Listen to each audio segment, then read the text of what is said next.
Hello everyone, welcome to EduTab. So in today's session we'll be covering agricultural finance and NBFCs. So ये जो हमारा lecture है it's a part of our new initiative जिसमें within 25 lectures will be covering the full component of PPB. जो भी basic important चीज़ें हैं आपके एग्जाम के लिए वो कवर की जाएंगी with MCQs and content as well. So Sunday को हमारा एक रिवीजन सेशन भी होगा ताकि जो भी हमने पिछले हफ्ते में पढ़ा है वो हम रिवाइज कर सकें थ्रू एमसीक्यूज. ऐसी ही सेम सीरीज IENFS और AFM के लिए भी चैनल पे अवेलेबल है, तो please go ahead and subscribe to the channel. So let's start with agricultural finance. तो इंडिया जो है एक एग्रीकल्चर बेस्ड इकोनॉमी है.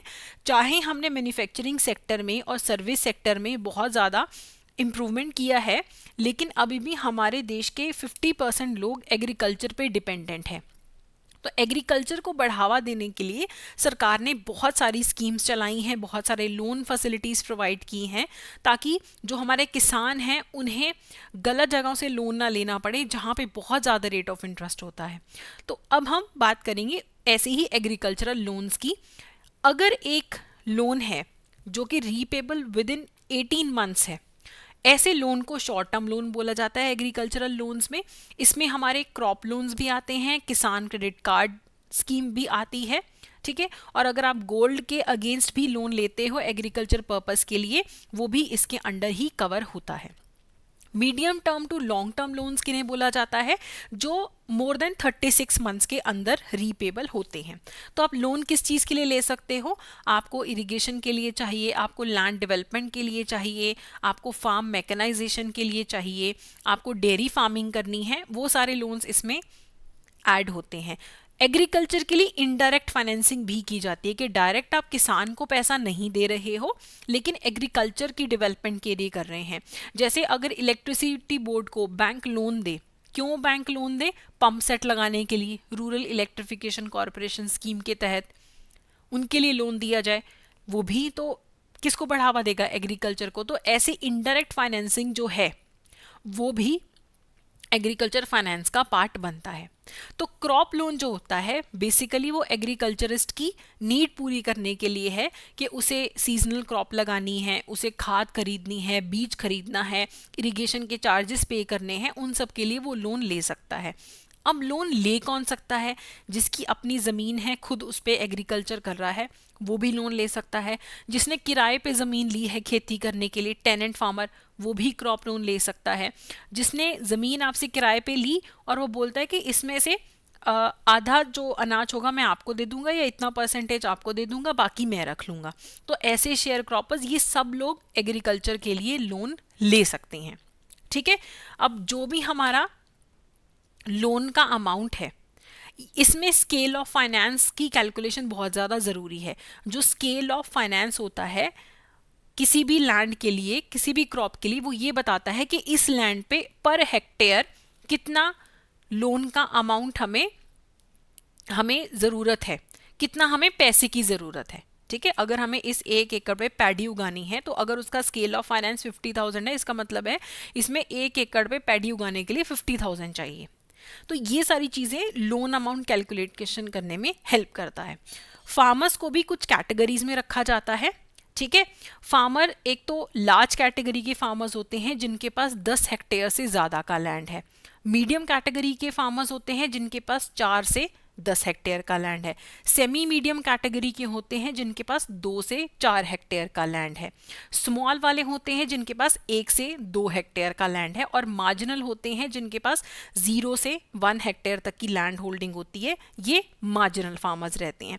ये कैटेगरीज क्यों ज़रूरी है? क्योंकि जब हम किसान क्रेडिट कार्ड की लिमिट सेट करते हैं, लोन्स प्रोवाइड करते हैं, स्कीम्स के बेनिफिशरीज आइडेंटिफाई करते हैं, तो हमें ये देखना पड़ता है कि किसान कौन से कैटेगरी का है, ठीक है. ये सब हमें उसके लिए देखना पड़ता है. चलिए अब आगे बात करते हैं किसान क्रेडिट कार्ड की. जो किसान क्रेडिट कार्ड है उसे इंट्रोड्यूस किया गया था 1998 के अंदर, ठीक है. उसे इंट्रोड्यूस किया गया था 1998 के अंदर. क्यों इंट्रोड्यूस किया गया था? कि ताकि जो भी हमारे फार्मर्स हैं उन्हें बैंकिंग सिस्टम से किसी भी तरीके की ज़रूरत हो, हेल्प की, क्रेडिट की ज़रूरत हो, तो वो ले सकते हैं क्रेडिट बैंक से। किस चीज़ के लिए लोन ले सकते हैं? उन्हें सीड खरीदना है, उन्हें फर्टिलाइज़र खरीदना है, उन्हें पेस्टिसाइड खरीदना है, उसके लिए अगर वो लोन लेना चाहते हैं, क्रेडिट लेना चाहते हैं तो वो ले सकते हैं। ठीक है, उनकी कोई भी प्रोडक्शन नीड है, उसके लिए पैसा चाहिए तो किसान क्रेडिट कार्ड के थ्रू वो पैसा ले सकते हैं। इनिशियली बहुत लिमिटेड पर्पस के लिए किसान क्रेडिट कार्ड को इंट्रोड्यूस किया गया था, बाद में अलाइड और नॉन फार्मिंग एक्टिविटीज़ को भी इसमें ऐड किया गया।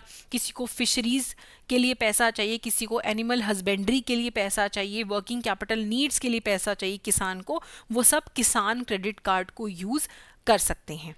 ठीक है, अब काफ़ी रिवाइज होके किसान क्रेडिट कार्ड की स्कीम आई है। अगर किसी को पोस्ट हार्वेस्ट एक्सपेंस के लिए पैसे की ज़रूरत है, मार्केटिंग, अपने प्रोड्यूस की मार्केटिंग के लिए पैसे की ज़रूरत है, अपने फार्मर के घर के खर्चे के लिए पैसे की ज़रूरत है, तो किसान क्रेडिट कार्ड का यूज़ किया जा सकता है। फार्म नॉन फार्म एक्टिविटीज़ किसान को, उसके लिए किसान क्रेडिट कार्ड मिल सकता है। उसकी कोई वर्किंग कैपिटल की रिक्वायरमेंट है, रोज़ के खेती के खर्चे हैं, उसको अपनी ज़मीन पे कुछ इन्वेस्टमेंट करनी है, कोई पंप लगाना है, ट्रैक्टर खरीदने हैं, हॉर्टिकल्चर करता है, उसके लिए कुछ सामान खरीदना है, सब केसीसी के अंडर कवर होता है। ठीक है, शॉर्ट टर्म क्रेडिट चाहिए, वर्किंग कैपिटल के लिए चाहिए, इन्वेस्टमेंट करने के लिए पैसा चाहिए, सब कुछ किसान क्रेडिट कार्ड के अंदर कवर होता है। तो इसे इम्प्लीमेंट कौन करता है? Commercial bank, regional rural banks, cooperative banks, small finance banks, सभी इसे इम्प्लीमेंट करते हैं। किसी से भी किसान क्रेडिट कार्ड लिया जा सकता है। अब किसान क्रेडिट कार्ड क्या सिर्फ उस किसान को मिलता है जिसकी खुद की ज़मीन है? ऐसा कुछ नहीं है। जो फार्मर है, चाहे वो इंडिविजुअल फार्मर लेना चाहे केसीसी, जॉइंट बोरोइंग करना चाहे, जिनकी खुद की ज़मीन है वो भी ले सकते हैं। इवन जिन्होंने किराए पे ज़मीन ली है, लीज पे ली है, शेयर क्रॉपर्स हैं, सब केसीसी ले सकते हैं। Self help groups, joint liability group, ये सब लोग जो हैं किसान क्रेडिट कार्ड ले सकते हैं। अब किसान क्रेडिट कार्ड में कितनी लिमिट देनी है कार्ड को? अब क्रेडिट कार्ड है, किसान क्रेडिट कार्ड एक तरीके का क्रेडिट कार्ड है, कितना उसे हम पैसा देंगे? ठीक है, तो हम आज कैलकुलेशन सिर्फ देखेंगे all farmers other than marginal farmers के लिए। Short term limit for farmers raising single crop in a year. Short term limit अगर हमें देखनी है, अगर कोई सिंगल क्रॉप रेज कर रहा है तो कैसे कैलकुलेट करेंगे? पहली बात हम देखेंगे स्केल ऑफ फाइनेंस कितना है क्रॉप का। मान लो स्केल ऑफ फाइनेंस है 50,000 पर एकड़ पैडी के लिए, तो हम यहाँ पे लिख लेंगे, मान लो किसान के पास 1 एकड़ ही ज़मीन है तो 50,000 लगेंगे। उसके ऊपर 10% हम ऐड कर देंगे, किस चीज़ का? कि हार्वेस्टिंग करने के बाद का खर्चा। कितना ऐड कर देंगे? 50,000 का 10%। 20% हम मान लेंगे रिपेयर मेंटेनेंस, जो भी ट्रैक्टर वगैरह स्प्रेइंग मशीन है उनकी रिपेयर का खर्चा। 10% यानी कि 10,000 वो ऐड कर देंगे। कोई भी इंश्योरेंस वगैरह का खर्चा है, एक्सीडेंटल इंश्योरेंस है, हेल्थ इंश्योरेंस है, उन सब का खर्चा ऐड करके हम अपनी लिमिट पे आ जाएंगे। ठीक है, तो इसमें ना दो चीज़ें होती है किसान क्रेडिट कार्ड में। एक तो क्रॉप लोन का कंपोनेंट होता है जो आपका क्रॉप उगाने का खर्चा होता है, फिर एक टर्म लोन कंपोनेंट होता है। अगर आपको पंप सेट खरीदने हैं, कोई नया जानवर खरीदना है, गाय भैंसे खरीदनी है, उसका खर्चा टर्म लोन लिमिट में आता है। इनको ऐड करके किसान क्रेडिट कार्ड की लिमिट आती है, जो हम एक क्वेश्चन के थ्रू देखेंगे। ठीक है, उसके ये भी हम क्वेश्चन के थ्रू ही सीधा देखते हैं। मान लो एक किसान है, उसके पास 2 एकड़ ज़मीन है, ठीक है, और वो 2 एकड़ में से 1 एकड़ पे लगा लेता है चावल पैडी, दूसरे एकड़ पे लगा लेता है शुगर केन। पैडी के लिए स्मॉल स्केल ऑफ फाइनेंस कितना डिक्लेयर किया गया है? 11,000। इस 11,000 में क्रॉप इंश्योरेंस का खर्चा भी इंक्लूडेड है। शुगर केन में स्केल ऑफ फाइनेंस कितना है? 22,000। ये कैलकुलेट कौन करता है scale of finance? District level technical committee होती है, वो डिसाइड करती होती है कि स्केल ऑफ फाइनेंस कितना है। नहीं तो किसान तो कितना भी बोल दे कि जी 20,000 लगता है, 25,000 लगता है, लेकिन टेक्निकल कमेटी बताती है कितना स्केल ऑफ फाइनेंस है। मैंने क्या बोला था? स्केल ऑफ फाइनेंस लो कितना हो गया? 11,000, 22,000 यानी कि 33,000। पहले इसमें 10% ऐड कर लो पोस्ट हार्वेस्ट एक्सपेंसेस का, 20% ऐड कर लो फार्म को मेंटेन करने का। तो पहले साल की आपकी क्रॉप लोन लिमिट कितने की आ गई? 42,900 की पहले साल की। उसके बाद हर अगले साल में हम सिर्फ 10% ऐड करते जाएंगे, कुछ नया कैलकुलेट नहीं करेंगे। ये पहले साल की लिमिट कितनी होगी? 42,900। दूसरे साल में इसके ऊपर हम मान लेंगे कि कॉस्ट तो बढ़ती है ना हर साल, मान लो 10 साल हम अज्यूम करेंगे बढ़ती है, हर साल हम 10% ऐड करेंगे। पहले साल 10% कितना हुआ इसका, राउंड ऑफ करके 4300, कितना आ गया टोटल 47200। अगले साल 47200 का 10% ऐड करके कितना आ गया, प्लस करके 51900। फिर इसका 10% ऐड कर लिया चौथे साल में, इतना आ गया। फिर इसका 10% फिफ्थ ईयर में ऐड कर लिया, अल्टीमेटली फिफ्थ ईयर में कितना लोन लिमिट आया है, 63,000 का। तो ये हमारा क्रॉप लोन लिमिट है। ये तो एक कंपोनेंट हो गया किसान क्रेडिट कार्ड का।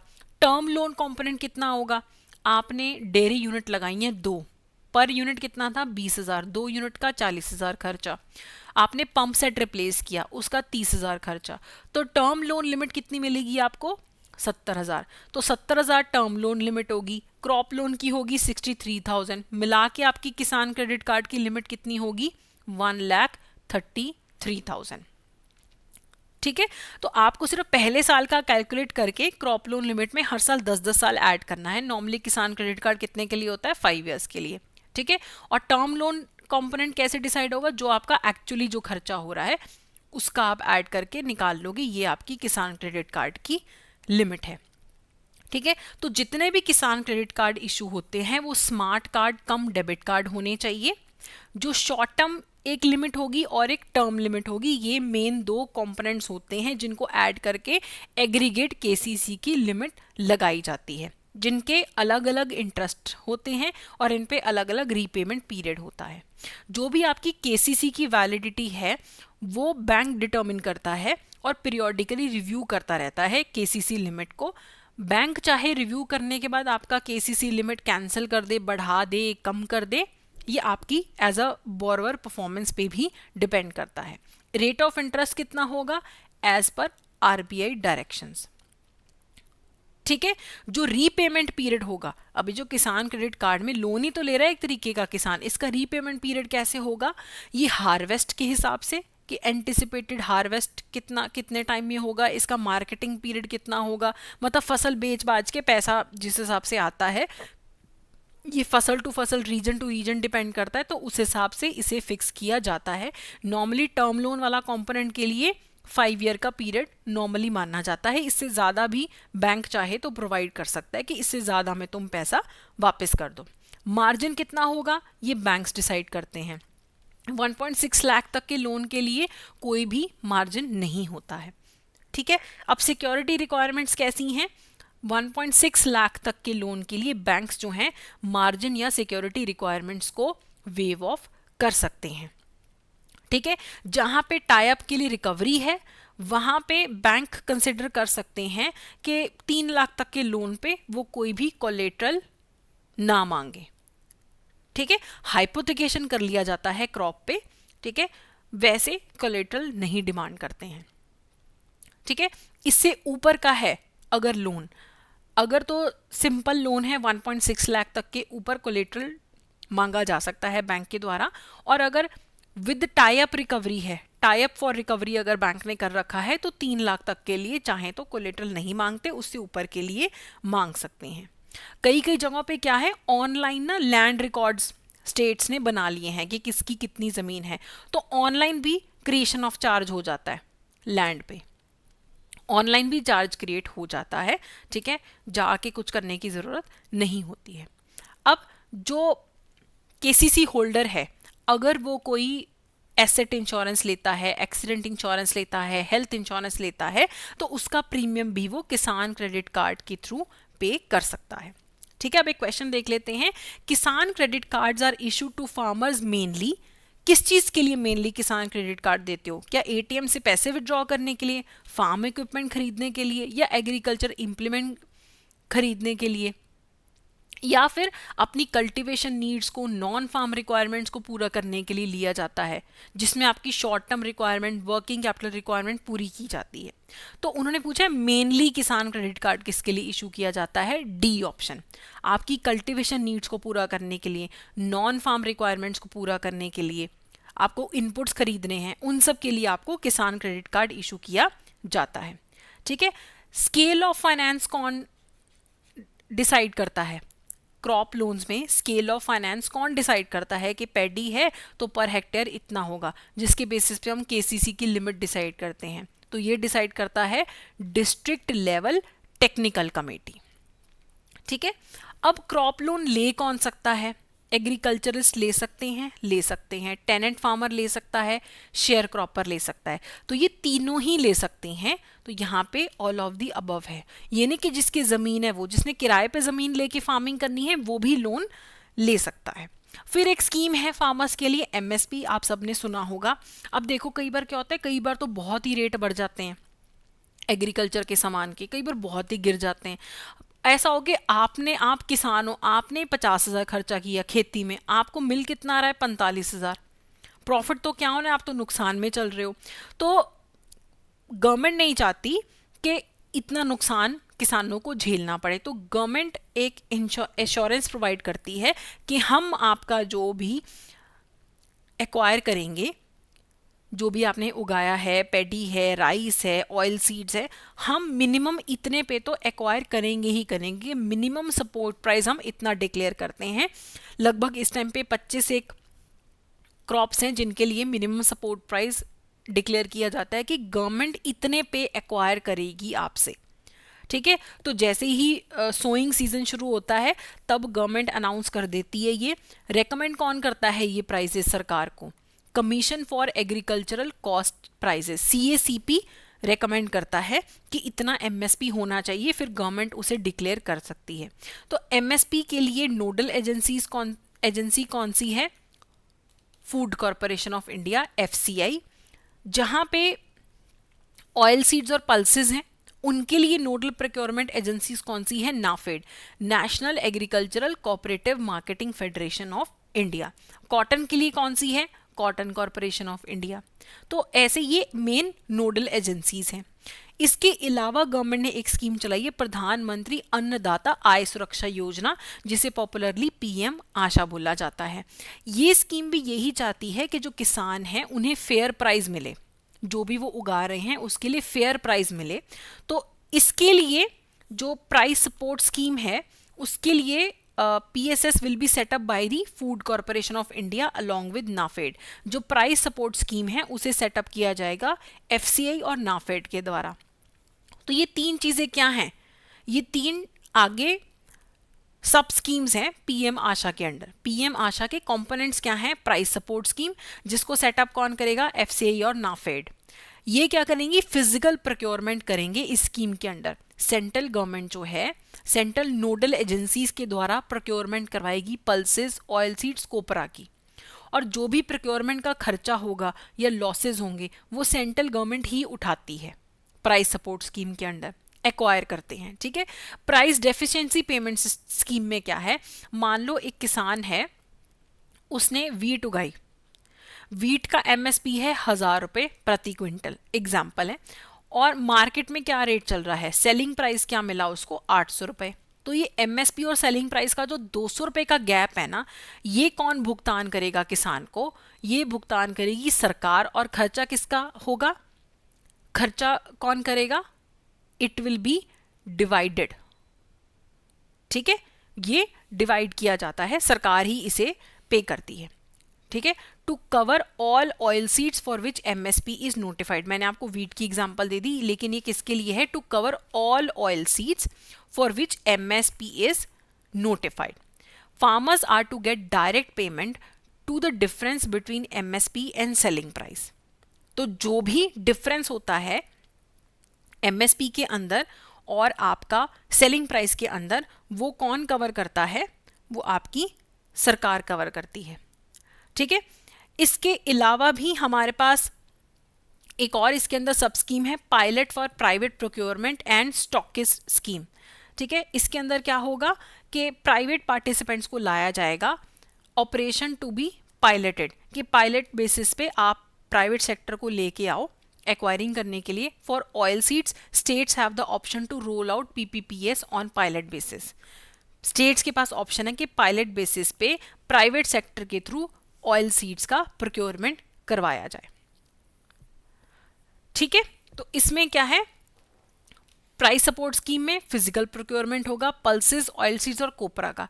प्राइस डेफिशिएंसी पेमेंट सिस्टम में क्या होगा? जितनी भी ऑयल सीड्स MSP के अंदर नोटिफाइड हैं, फार्मर को MSP और सेलिंग प्राइस के बीच का जो डिफरेंस है वो उसे डायरेक्टली मिल जाएगा। अगर किसी किसान ने एक ऑयल सीड उगाई है, उसके लिए अगर उसको एमएसपी से कम रेट मिल रहा है, तो जितना भी कम रेट मिल रहा है वो कौन कवर करेगा? फिर सरकार कवर करेगी अंडर दिस स्कीम। तो ये 3 इसके अंदर सब स्कीम्स हैं। फिर है पीएम फसल बीमा योजना, ये भी बहुत एक पॉपुलर स्कीम है, प्रधानमंत्री फसल बीमा योजना। ये स्कीम ने पुरानी सारी क्रॉप इंश्योरेंस स्कीम्स को हटा के एक ही स्कीम लेके आ गए कि मान लो अगर किसान ने खेती करी है, उसमें मान लो बाढ़ आ गई या ड्रॉट आ गया, सूखा पड़ गया, तो वो जो किसान को नुकसान हुआ है उसके लिए इंश्योरेंस प्रोवाइड करेंगे अंडर प्रधानमंत्री फसल बीमा योजना। बहुत ही अफोर्डेबल है, एरिया अप्रोच बेसिस पे ये काम करती है। ठीक है, तो आपका जो भी रिस्क है for crops of farmers against all non preventable natural risk from pre sowing to post harvest stage, sowing से पहले से लेके हार्वेस्टिंग के बाद तक का जो भी रिस्क है जो नॉन प्रिवेंटेबल है, उसे इस स्कीम के अंडर कवर किया जाएगा। और प्रीमियम बहुत ही कम पे करना है, 2% का करना है खारिफ क्रॉप्स पे प्रीमियम, 1.5% का प्रीमियम पे करना है राबी क्रॉप्स पे। ठीक है, तो प्रधानमंत्री फसल बीमा योजना के अंडर 2% और 1.5% इसमें इंश्योरेंस प्रीमियम पे करना पड़ता है। अगर कमर्शियल या हॉर्टिकल्चर क्रॉप है तो 5% का इंश्योरेंस प्रीमियम पे करना पड़ता है। ठीक है, अब इसमें क्या होता है, अब जो असल में प्रीमियम इंश्योरेंस कंपनी चार्ज करती है, मान लो वो है 8%, किसानों से कितना लिया जा रहा है यहाँ पे हॉर्टिकल्चर में 5%। इनका जो गैप है, इनका गैप कौन कवर करेगा? सेंटर और स्टेट गवर्नमेंट। जो 3% का गैप है, ये आधा आधा खर्चा कौन बांटेगा? इंश्योरेंस कंपनी को देने का सेंटर और स्टेट गवर्नमेंट उसका खर्चा उठाएगी। ठीक है, अगर ये इंश्योरेंस स्कीम लेनी है तो आधार कार्ड होना जरूरी है, आधार कार्ड का प्रूफ लगाना जरूरी है। कोई भी नेचुरल कैलेमिटी आ जाती है, लैंडस्लाइड आ गए, हेल स्टॉर्म्स आ गए, ठीक है, आपका फसल में कमी आ गई, क्यों? क्योंकि सूखा पड़ गया था, ड्रॉट आ गया है, पेस्ट इन्फेस्टेशन हो गई है, कीड़ा लग गया आपको, तो भी आपको एज अ किसान इसके अंदर कवरेज मिलती है। अब लॉसेस जो हैं वो इसके अंदर कवर किए जा सकते हैं इवन पोस्ट हार्वेस्टिंग के भी। ठीक है, वो भी इसके अंदर कवर होते हैं। कोई साइक्लोन आ गया, अनसीजनल रेन आ गई, साइक्लोनिक रेन आ गई, सब इसके अंदर कवर होता है। अब यहाँ पे कुछ एरियाज ऐसे हैं जहाँ पे प्रधानमंत्री फसल बीमा योजना आपको कवर प्रोवाइड नहीं करती है। अगर लड़ाई चल रही, इंडिया पाकिस्तान की लड़ाई में आपकी मान लो फसल में बर्बादी होगी, तो कुछ भी उसके अंदर आपको इंश्योरेंस कवर नहीं मिलता है। दंगे फसाद में आपकी फसल खराब होगी, आपके डोमेस्टिक एनिमल या फिर कोई जंगली जानवरों ने आपकी फसल बर्बाद कर दी, न्यूक्लियर रिस्क के कारण आपकी फसल खराब हो गई, किसी ने आपकी फसल जानबूझ के लड़ाई वड़ाई में खराब कर दी, उन सब चीज़ों के लिए आपको इंश्योरेंस का पैसा नहीं मिलेगा। कोई बाढ़ आ गई, कीड़ा लग गया, सूखा पड़ गया, उन सब चीज़ों के लिए आपको कवर प्रोवाइड किया जाता है। ठीक है, अब इसमें एक क्वेश्चन देख लेते हैं। Which of the following categories of persons are eligible to avail Kisan credit card facility? कौन किसान क्रेडिट कार्ड फैसिलिटी ले सकता है?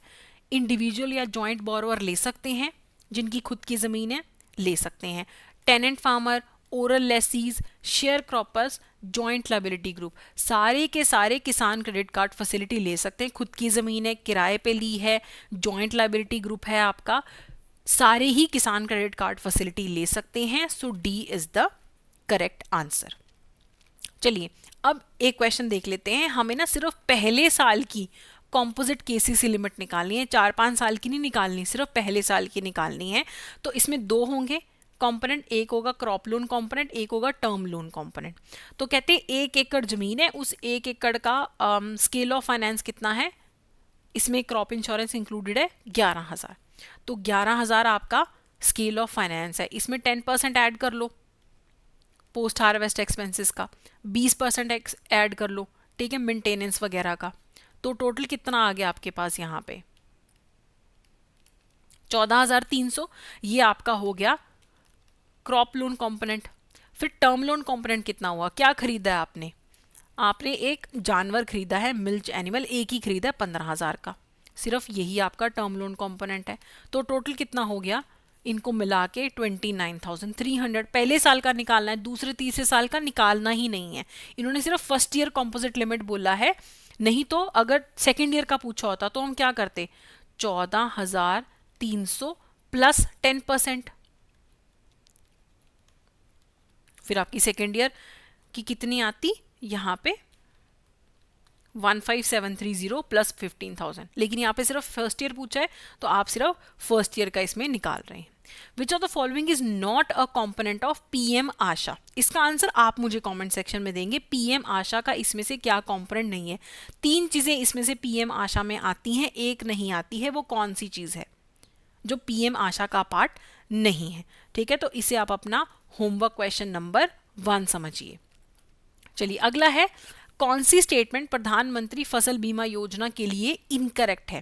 पहला बोलता है यूनिफॉर्म प्रीमियम सबको पे करना पड़ता है, खारिफ के लिए 2%, राबी के लिए 1.5%, बिल्कुल सही। ठीक है, खारिफ वाले टाइम पे ना मानसून होता है, इसीलिए उसका प्रीमियम 2% है, थोड़ा ज्यादा है। ठीक है, उसके बाद है, कहते हैं एनुअल कमर्शियल और हॉर्टिकल्चर क्रॉप के लिए 4% प्रीमियम होता है, ये गलत है, 5% होता है। So this is the correct option, incorrect ही पूछा है। बाकी तीसरा ऑप्शन तो बिल्कुल सही है कि प्रीमियम जो भी होगा और इंश्योरेंस चार्जेस जो किसान से चार्ज किए जा रहे हैं उनके बीच का जो डिफरेंस है वो उसकी भरपाई कौन करेगा? सेंटर और स्टेट गवर्नमेंट मिलके करेंगे, ये भी बिल्कुल सही है। So B is the correct answer. अब ये जो क्वेश्चन है ना एनबीएफसी वाला, ये मैंने पहले डाल दिया, ये आपका कहाँ पे आएगा? इसमें आएगा, लेकिन अभी मैं आपको इसका आंसर बताती हूँ। कहते हैं एनबीएफसीज को अगर फाइनेंसिंग करनी है तो क्या क्या सोर्सेज हैं? क्या वो पब्लिक से डिपॉजिट ले सकते हैं? ले सकते हैं। डिबेंचर्स इशू कर सकते हैं? कर सकते हैं। बैंक से पैसा ले सकते हैं? ले सकते हैं।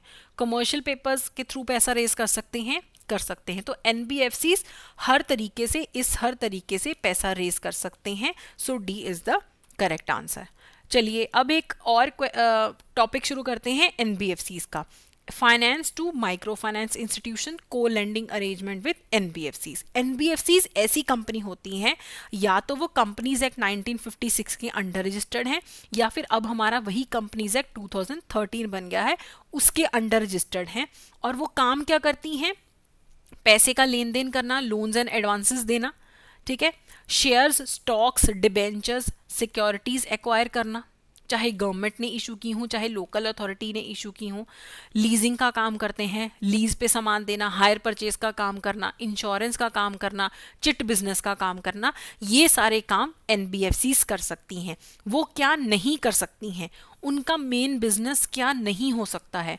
एग्रीकल्चर का, इंडस्ट्रियल एक्टिविटी का, sales of goods and services, goods का खरीदने बेचने का काम नहीं कर सकते हैं, अदर देन सिक्योरिटीज। ये शेयर वगैरह तो खरीद बेच सकते हैं, उसमें कोई दिक्कत नहीं है।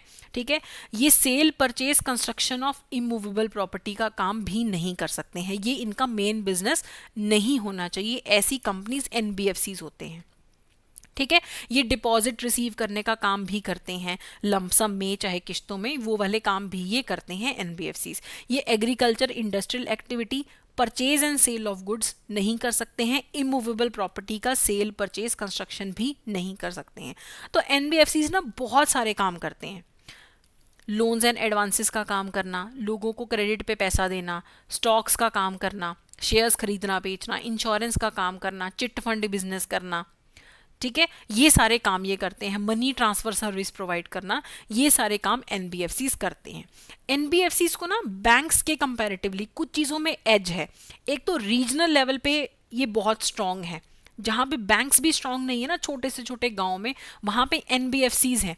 इनका कलेक्शन सिस्टम बहुत ज़्यादा डेवलप्ड है, ये पर्सनलाइज सर्विसेज दे पाते हैं, जिसके कारण ये फाइनेंशियल इंक्लूजन में भी कंट्रीब्यूट करते हैं।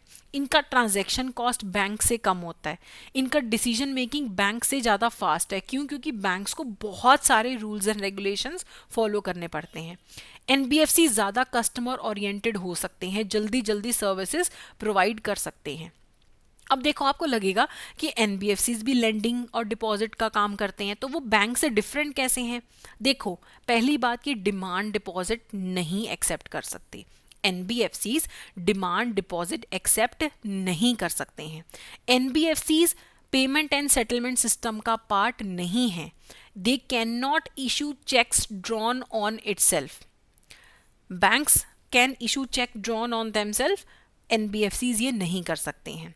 ठीक है, जो भी आपका बैंक्स में पैसा जमा रहता है ना, जो भी आपका बैंक्स में पैसा जमा होता है, उस पे आपको इंश्योरेंस होती है। यानी कि आपका कुछ पोर्शन पैसे का होता है जो DICGC यानी कि deposit insurance and credit guarantee corporation insured करती कि बैंक डूब भी जाए इतना पैसा तो आपका सुरक्षित है। ये फैसिलिटी NBFCs के डिपॉजिट पे नहीं है। तो आप मुझे कमेंट सेक्शन में ये बताओ कि जो भी बैंक में पैसा जमा होता है कितना अमाउंट तक का पैसा DICGC इंश्योर करके रखती है। इसका आंसर आपको मुझे देना है। पहले लिमिट आई थिंक 1 लाख की होती थी, बाद में चेंज हुई है, कितनी हुई है ये आपने मुझे बताना है।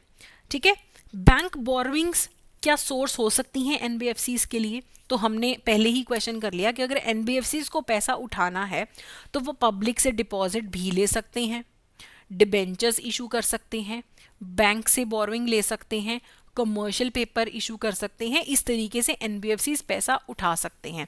तो बैंक से जो NBFCs पैसा लेते हैं ना, ये उनका मेजर सोर्स है फाइनेंसिंग का। NBFCs मेजरली कहाँ से पैसा उठाते हैं? बैंक से बोरो करते हैं। ठीक है, तो ऐसा नहीं कि जितना मर्जी पैसा बैंक चाहे NBFCs को एडवांस में दे सकते हैं। एक्सपोजर नॉर्म्स होती हैं जो हम आगे जाके देखेंगे कि एक बैंक अपने कैपिटल का कितना परसेंटेज NBFCs को मैक्सिमम एडवांसेस दे सकती हैं। ठीक है, तो बैंक्स NBFCs को उनकी रोजमर्रा की वर्किंग कैपिटल नीड्स के लिए भी लोन दे सकते हैं, टर्म लोन भी दे सकते हैं, लेकिन ऐसे NBFCs RBI के पास रजिस्टर्ड होने चाहिए। ठीक है, कोई भी काम कर रहे हो, इंफ्रास्ट्रक्चर का फाइनेंसिंग का काम कर रहे हो, इक्विपमेंट लीजिंग का काम कर रहे हो, हायर परचेज का काम कर रहे हो, फैक्टरिंग सर्विस प्रोवाइड कर रहे हो, सब चीज़ के लिए बैंक उन्हें फाइनेंसेस दे सकते हैं, short term as well as long term. Even NBFC अगर सेकेंड हैंड एसेट की फाइनेंसिंग का काम करते हैं, अगर आपको सेकेंड हैंड एसेट खरीदनी है, आपको फाइनेंसिंग करवानी है, वो NBFC करते हैं। वो वाले NBFC भी बैंक्स से फाइनेंस ले सकते हैं।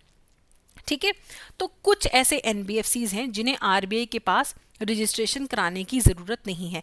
वैसे तो NBFCs को RBI के पास रजिस्ट्रेशन करवाना पड़ता है, स्पेशली अगर उन्हें बैंक से पैसा लेना है, लेकिन कुछ RBI ने बोला है कि तुम लोग एग्जम्प्टेड हो क्योंकि तुम ऑलरेडी कहीं और रजिस्टर्ड हो, जैसे कि Nidhi company, chit fund company, merchant bank company, micro finance company, mutual benefit company, asset reconstruction company, जो कि ऑलरेडी रजिस्टर्ड है with RBI under SARFAESI act. तो ये सारी कंपनीज को अलग से RBI के पास रजिस्ट्रेशन कराने की ज़रूरत नहीं है।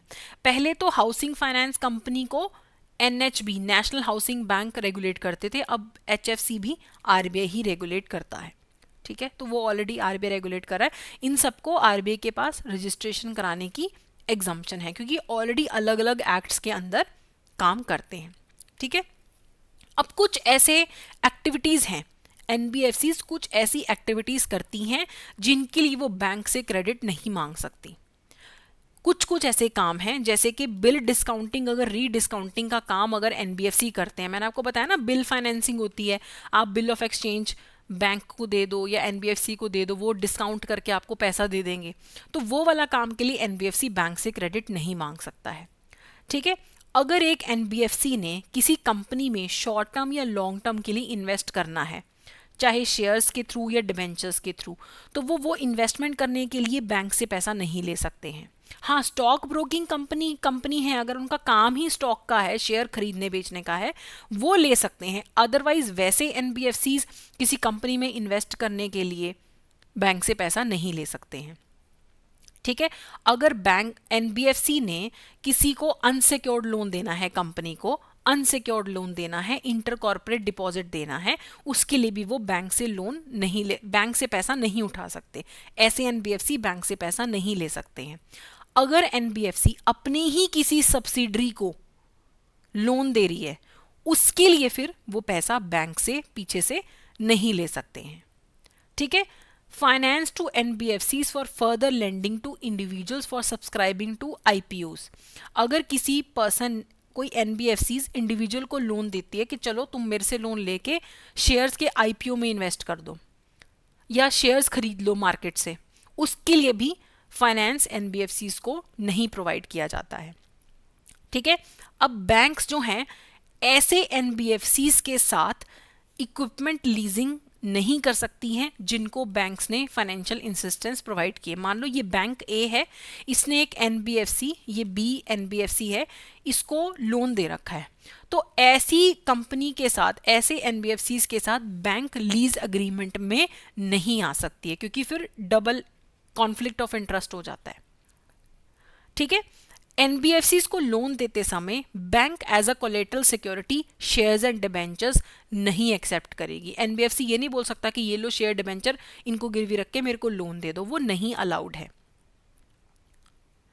ठीक है, इवन अगर एनबीएफसीज ब्रिज लोन मांगे, बैंक को बोले हमें ब्रिज लोन दे दो for long term raising of long term funds from the market by way of capital deposit etcetera, अगर एनबीएफसीज को पैसा रेज करना है मार्केट से, उसके लिए उन्हें ब्रिज लोन चाहिए, वो भी बैंक्स नहीं देते हैं। ब्रिज लोन का बेसिक मतलब क्या होता है, मान लो एक कंपनी है ए, इसने ना किसी इन्वेस्टर से बात कर रखी है कि तुम मेरे को 100 करोड़ दे दो।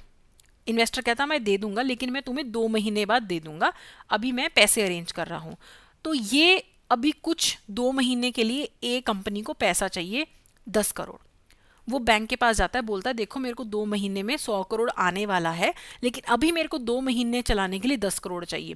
तो ये बीच का जो टाइम है, इसके लिए टाइम निकालने के लिए जो बैंक लोन देगा ए कंपनी को, ये ब्रिज लोन होगा। ठीक है, तो bank should not grant bridge loans of any nature और interim finance against capital debenture issues और in the form of loans of bridging nature pending raising of long-term funds from the market by way of capital deposits to all categories of NBFC। तो bridge loan भी नहीं provide कर सकता है। अब कितना exposure हो सकता है बैंक का एनबीएफसीज के प्रति? एक बैंक सिंगल एनबीएफसी को excluding the gold loan companies maximum exposure कितना हो सकता है? 20% of the eligible capital base. इसकी डिटेल में नहीं जाना कि टीयर 1 क्या होता है, टीयर 2 क्या होता है, नहीं। सिंगल एनबीएफसी में मैक्सिमम एक्सपोजर कितना हो सकता है? 20%। ग्रुप ऑफ कनेक्टेड एनबीएफसीज हैं तो 25% एक्सपोजर हो सकता है। अगर ऐसी एनबीएफसीज है जिसका मेन काम है गोल्ड के बदले लोन देना, ऐसी कंपनी के साथ कितना एक्सपोजर हो सकता है? 7.5%। बाकी बैंक्स जो है ना, अपनी इंटरनल लिमिट्स भी डिसाइड कर सकता है कि मैं सारी एनबीएफसीज के लिए कितना मैक्सिमम एक्सपोजर रखूंगा अपना। इंटरनली भी लिमिट्स डिसाइड कर सकता है एक बैंक, लिमिटेड एक्सपोजर रखना होता है। ठीक है, अब कई बार क्या होता है, एनबीएफसीज ना रूरल एरियाज में काफ़ी आगे तक पहुंचे हुए हैं, छोटे छोटे गांव तक पहुंचे हैं, बैंक्स नहीं पहुंचे हुए। तो हो सकता है कि बैंक को जो प्रायोरिटी सेक्टर लैंडिंग करनी है, मान लो एग्रीकल्चर में वीकर सेक्शंस को प्रायोरिटी सेक्टर लैंडिंग करनी है, लेकिन बैंक तो नहीं कर पा रहा, तो बैंक क्या कर सकता है? ऑन लेंडिंग कर सकता है। बैंक्स किसको पैसा देगा? एनबीएफसीज को। एनबीएफसी वो पैसा का लोन कहाँ दे रहे हैं? प्रायोरिटी सेक्टर में। तो ये जो ऑन लेंडिंग है ये अलाउड है बैंक्स को, कि बैंक्स प्रायोरिटी सेक्टर को डायरेक्टली लोन देने की बजाय एनबीएफसीज को देंगी, एनबीएफसी वो पैसा फिर प्रायोरिटी सेक्टर में लगाएगा। क्यों? क्योंकि एनबीएफसीज की रीच ज़्यादा अच्छी है प्रायोरिटी सेक्टर्स में। ठीक है, लेकिन ये किसको अलाउड नहीं है? रीजनल रूरल बैंक्स को, अर्बन कोऑपरेटिव बैंक्स को, स्मॉल फाइनेंस बैंक्स को, लोकल एरिया बैंक्स को, उनको ये ऑन लेंडिंग अलाउड नहीं है एनबीएफसीज के साथ प्रायोरिटी सेक्टर में, बाकी बैंक्स को अलाउड है। इस तरीके से भी एनबीएफसीज और बैंक का रिलेशनशिप मेंटेन्ड है। अब एक एनबीएफसीज होते हैं माइक्रो फाइनेंस इंस्टीट्यूशंस। ये माइक्रो फाइनेंस इंस्टीट्यूशंस क्या होते हैं? जो माइक्रो फाइनेंसिंग करते हैं। माइक्रो फाइनेंसिंग क्या होती है? छोटे छोटे लोन देना, स्पेशली गरीब तबके के लोगों को, लो इनकम हाउस होल्ड वालों को पैसे दिए जाते हैं, फाइनेंसिंग प्रोवाइड की जाती है। इससे क्या होता है? फाइनेंशियल इंक्लूजन बढ़ती है। किसी को 10, 20, 50 हज़ार के लोन चाहिए, वो माइक्रो फाइनेंस इंस्टीट्यूशन देते हैं।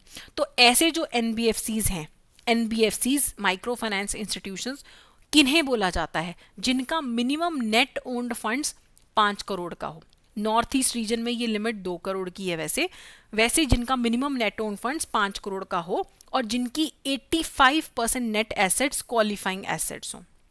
इसकी डिटेल में जाने की जरूरत नहीं कि क्वालिफाइंग एसेट क्या होती है, बस याद रखना है कि 85% नेट एसेट क्वालिफाइंग एसेट हो। ठीक है, बैंक जो है लोन दे सकते हैं एनबीएफसीज को माइक्रो फाइनेंसिंग करने के लिए। जैसे बाकी एनबीएफसीज को पैसा देते हैं तो माइक्रो फाइनेंस इंस्टीट्यूशंस को भी बैंक्स पैसा दे सकते हैं। लेकिन ऐसे जो भी एनबीएफसीज हैं, माइक्रो फाइनेंस इंस्टीट्यूशंस हैं, उन्हें मेंबर होना चाहिए सारी क्रेडिट इंफॉर्मेशन कंपनीज का, और उन क्रेडिट इंफॉर्मेशन कंपनीज को वो सारा डेटा टाइमली प्रोवाइड करवाएंगे कि हमने इतने लोन दिए, इतना हमारा एनपीए हो गया, इतना हमारा एसेट सही चल रहा है, सारा इंफॉर्मेशन क्रेडिट इंफॉर्मेशन कंपनीज को प्रोवाइड करेंगे। अब कुछ एनबीएफसीज एमएफआईज ऐसी हैं जिन्हें रजिस्ट्रेशन करवाने की ज़रूरत नहीं है। वो कौन सी एमएफआईज है? जिनका क्रेडिट ये अमाउंट बड़ा छोटा है, जो बिजनेसेस को सिर्फ 50,000 तक का लोन दे सकती हैं और गरीब लोगों को घर वगैरह बनाने के लिए 1.25 लाख तक का लोन दे सकती हैं। ठीक है, dwelling unit to any person 1.25 lakh, business को 50,000 तक का लोन देती है, उन्हें फिर रजिस्ट्रेशन करवाने की ज़रूरत नहीं है। और उनके पास लाइसेंस होना चाहिए under section 25 of the companies act 1956 या फिर section 8 of the companies act 2013। पहले कंपनीज एक्ट 1956 होता था, अब 2013 है। उनके अंडर अगर वो रजिस्टर्ड है तो अलग से फिर रजिस्ट्रेशन कराने की ज़रूरत नहीं है।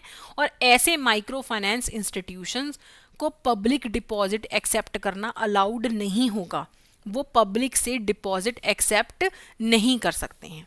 ठीक है, फिर एक और चीज़ अवेलेबल है, वो है को lending by banks and NBFCs to priority sector. NBFCs और बैंक्स मिलके को लेंडिंग कर सकते हैं। पहले हमने क्या देखा, ऑन लेंडिंग, कि बैंक ने एनबीएफसी को दिया, एनबीएफ ने प्रायोरिटी सेक्टर को दिया। लेकिन को लेंडिंग में क्या है, ये मिलके इनका अरेंजमेंट होता है कि दोनों मिलके फाइनेंसिंग कर रहे हैं, लोन्स प्रोवाइड कर रहे हैं। इसमें क्या होगा, loan origination is by one entity but the risk is shared by 2 entities. Loan originate कहाँ से हो रहा है, एक एनबीएफसी पे, लेकिन रिस्क कौन शेयर कर रहा है, दोनों एंटिटीज शेयर कर रहे हैं। तो रिस्क शेयरिंग होता है 80-20 की रेशो में, 80% बैंक का, 20% एनबीएफसीज का। ठीक है, लेकिन कस्टमर से डायरेक्टली कौन डील करता है, एनबीएफसी डील करते हैं। लेकिन ये किसको अलाउड है, कमर्शियल बैंक्स को अलाउड है, लेकिन small finance banks, regional rural banks, urban cooperative banks, local area banks, उनको ये को लेंडिंग भी अलाउड नहीं है, ऑन लेंडिंग भी अलाउड नहीं है एनबीएफसीज के साथ प्रायोरिटी सेक्टर में। ठीक है, इवन जो फॉरेन बैंक्स है जिनकी 20 से कम ब्रांचेस हैं, वो भी को लेंडिंग नहीं कर सकते हैं प्रायोरिटी सेक्टर में एनबीएफसीज के साथ मिलके। ठीक है, अगर एक एनबीएफसी ऐसा है जो बैंक के प्रमोटर ग्रुप से रिलेटेड है, अगर एक बैंक का कोई प्रमोटर ग्रुप है, उसी ने उस एनबीएफसी को भी बनाया है, उनके साथ फिर बैंक और एनबीएफसीज आपस में मिलके को लेंडिंग अरेंजमेंट नहीं कर सकते हैं, क्योंकि दोनों एक ही प्रमोटर ग्रुप के हैं। ठीक है, तो वो मिलके को लेंडिंग नहीं कर सकते हैं। यहाँ पे एनबीएफसीज को कितना इंडिविजुअल लोन का शेयर रखना होगा, 20%, और 80% किसके पास जाएगा, बैंक के पास जाएगा। लेकिन कस्टमर का इंटरेक्शन किसके साथ होगा, एनबीएफसीज के साथ होगा। और कस्टमर को ये बताना ज़रूरी है कि देखो हमारा और इस बैंक का को लेंडिंग अरेंजमेंट है। ठीक है, तो को लेंडिंग में बैंक और एनबीएफसी अपने अपने अलग से इंडिविजुअल बोरोवर के रिस्पेक्टिव एक्सपोजर मेंटेन करके रखेंगे कि देखो 80% के हिसाब से मेरा एक्सपोजर इतना है, एनबीएफसी कहेगा 20% के हिसाब से इतना एक्सपोजर मेरे पास है। और ये जो को लेंडिंग होती है विदाउट रिकोर्स टू एनबीएफसी होती है। कल कोई नुकसान होता है, कुछ भी होता है, तो एनबीएफसीज के पास बैंक नहीं जा सकता है, कोई भी रिकोर्स नहीं है। बस ऐसा है, को लेंडिंग का फायदा क्या है, बैंक्स के पास पैसा बहुत है, एनबीएफसीज के पास रीच बहुत है, तो ये मिलके प्रायोरिटी सेक्टर लेंडिंग कर सकते हैं। ठीक है, तो ये को लेंडिंग फैसिलिटी भी अवेलेबल है।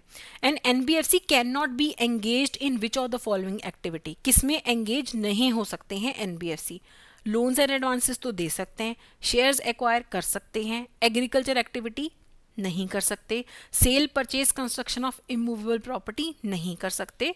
तो 3 और 4 के अंदर एनबीएफसी नहीं एंगेज हो सकते। Which of the following provides competitive edge to NBFCs when compare to banks, banks के कंपैरेटिवली एनबीएफसीज को क्या एज है, रीजनल डायनेमिक्स ज़्यादा अच्छे से समझते हैं। ठीक है, बिल्कुल सही, ज़्यादा अच्छा कलेक्शन सिस्टम है, पर्सनलाइज सर्विसेज हैं, तीनों चीज़ें सही हैं। ये चीज़ें एनबीएफसीज को ज़्यादा एज प्रोवाइड करती हैं, तभी तो मिलके को लेंडिंग कर रहे हैं।